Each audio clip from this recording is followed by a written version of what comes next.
Hey, what up, everybody? I'm sitting here on my lunch.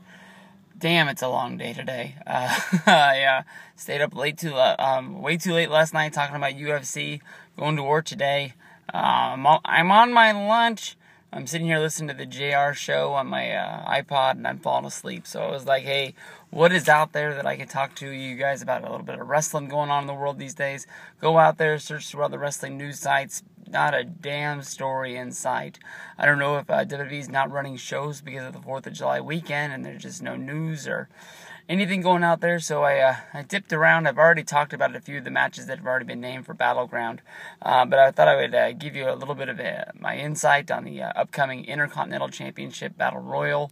I think it sucks that they strip Wade Barrett so fast. I don't know why the plans have changed. I don't know if I don't even really know this how bad the Wade Barrett injury is. If his shoulder is just torn to shreds, or he's gonna have surgery and needs to be gone for 6 months. But it sucks for this guy because, for so many years, there's been a lot of people that come out and say they're Wade Barrett fans. They want to see this guy get pushed as the major heel. I don't think he's ever really had a babyface run. We've seen her as the leader of the Nexus. In my mind, I have no clue why they didn't put the strap on him back in 2010.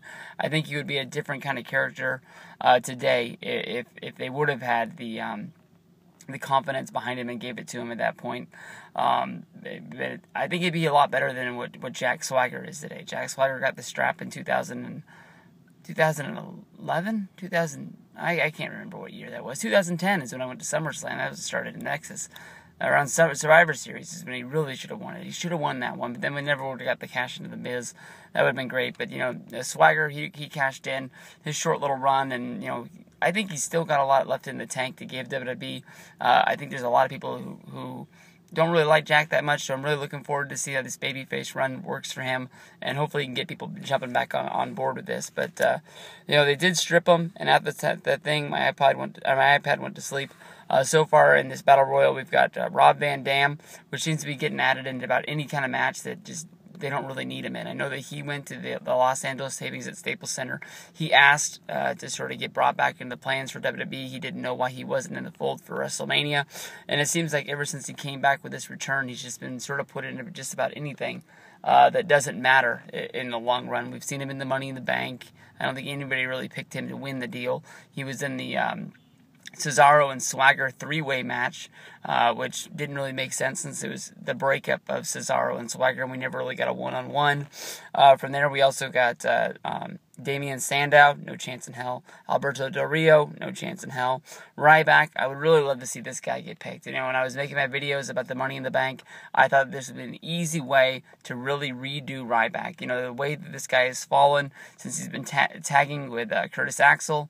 I really think that, this is the shot. You put him out there as a singles guy with an Intercontinental Championship. You can easily build him back up to where he's credible as a heel or as a babyface. I think you slap that babyface run on him, and he's easily going to be a guy that everybody in the whole place is cheering for. You can make him into a little bit of a meathead who makes mistakes, but he can whoop some ass, and he doesn't have to win every match.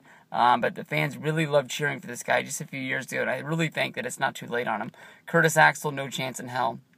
Biggie Langston, if he was to get the strap, it might be like sort of a thank you, and it might be sort of a way to sort of erase the past 2 months of him losing to Rusev on the last two pay-per-views. It might be a good way to get him boosted back up and make people forget about the fact that he lost on two pay-per-views in a row, and would be able to reunite him with his lost Intercontinental Championship from just a little while ago.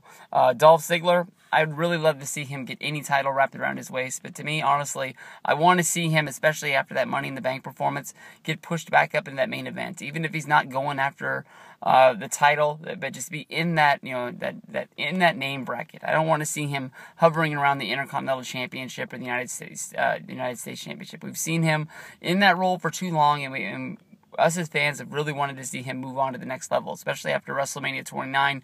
It's been so long, and I don't want to see him just put in like Money in the Bank matches every year, sort of as a way to try to get close to that title. Bo Dallas, this could happen. It really could. But then again, with the heat that Bo has and the way they're playing it off, how everybody hates Bo, I could easily see everybody just ganging up on Bo and making him the first elimination from this whole thing. Kofi Kingston, I don't want that. I don't even want to go into it. I'm just not a Kofi fan. I don't want the title on him. And then we got Great Khali making his return. Anytime he's not with a title, I know that he's a heavily paid superstar, and that's one of the reasons we see him on all the shows is that Vince has to pay this guy his downside guarantee, whether if he uses or not. So he's going to put him out there, and he's going to use them, and maybe he helps WWE out in India a little bit. I don't really know. Ravi's a big fan. But that's it. But my pick to win this should be your pick as well. Antonio Cesaro is going to be in this match. And I know that, putting the Intercontinental Championship on him is a little bit of a step down. But honestly, the whole time, they've been pushing, Paul Heyman has been coming out and saying that, Brock Lesnar is the 1-21-1, and that he is the guy that ended the Undertaker streak at WrestleMania, and he gets over the fact that Cesaro won the Andre the Giant Battle Royal.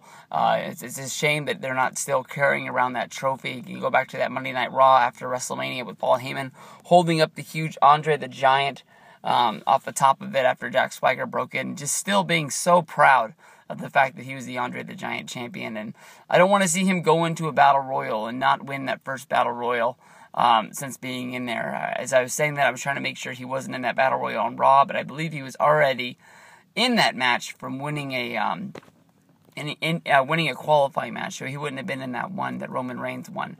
But in my mind, I think you just sort of keep that gimmick going alive of him being able to win these Battle Royals, always being a threat. Then you can bring that up next year for the Royal Rumble, how he's won the last two big Battle Royals that he's been in, and he's easily one of the number one contenders to go on and win that Royal Rumble to go on to WrestleMania. It's a good storyline to have behind it.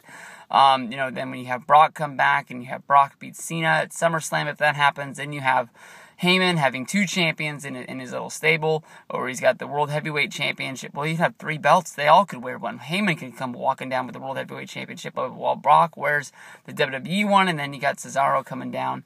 I want to see this even more now. But, I'm definitely seeing Cesaro win this. I know that more people will probably be named tomorrow on Raw, and we'll see what goes from there. But peace out, everybody. I'm having a good day. Thanks for listening to me rant a little bit about wrestling and get it a little bit out of my system. And I'll go back and finish the rest of the day strong. And maybe I can watch some of them on WWE Network and make a little review later tonight. Peace out, everybody.